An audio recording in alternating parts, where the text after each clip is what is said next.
You think a book about IT has to be some dry technical manual? Well, if you're looking for your next read, I'm about to completely change your mind. Let's get into it. Okay, so picture this. It all kicks off with a massive crisis. The company's biggest, most important project, literally their last shot at survival, is a total and complete disaster. The servers, they're crashing constantly. And the CEO, oh yeah, he's screaming. I mean, does that sound a little too familiar? Maybe? That's kind of the whole point.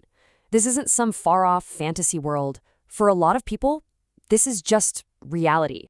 So what exactly are we talking about here? Get ready for a surprise. We're diving into a thriller, but one set in the wild world of IT. Yep, you heard me right. This is not a textbook. It's a novel, a full-on, page-turning thriller that you genuinely can't put down.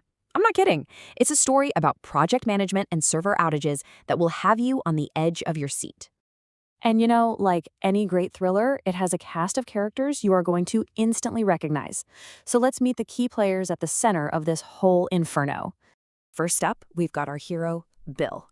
He's just been promoted, and I say that in quotes, to VP of IT. It's more like he's been thrown to the wolves. He is way over his head, just trying to figure out a mess that he didn't even create. Then there's Brent. Come on, we all know a Brent. He's the genius, the guru, the one single person who can fix anything. The problem is, he's the only one, so all work, everything has to go through him. He is the ultimate bottleneck. And finally, there's Eric. He's this mysterious, kind of quirky board member who shows up to guide Bill. But here's the thing. He doesn't give straight answers. Nope. He just speaks in these riddles about flow and feedback and the whole philosophy of work. And all those riddles, they lead us straight to the core of the solution. See, to save the company, Bill can't just keep fighting fires. He has to learn an entirely new way of thinking. He has to discover the 3 ways. This is basically the roadmap out of the chaos. The first way is all about the flow of work, making things move smoothly from development all the way to operations.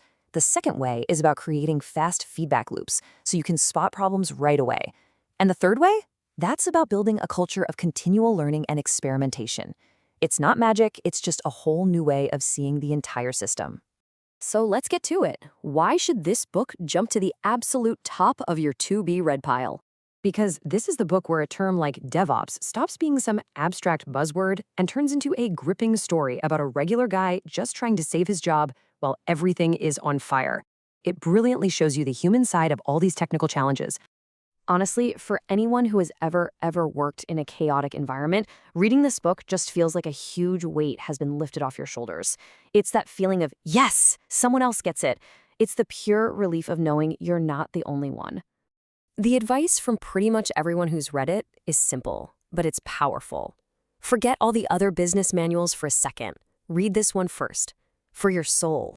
So the ultimate question is, does Bill actually succeed? Can he and his team really pull the Phoenix Project out of the fire?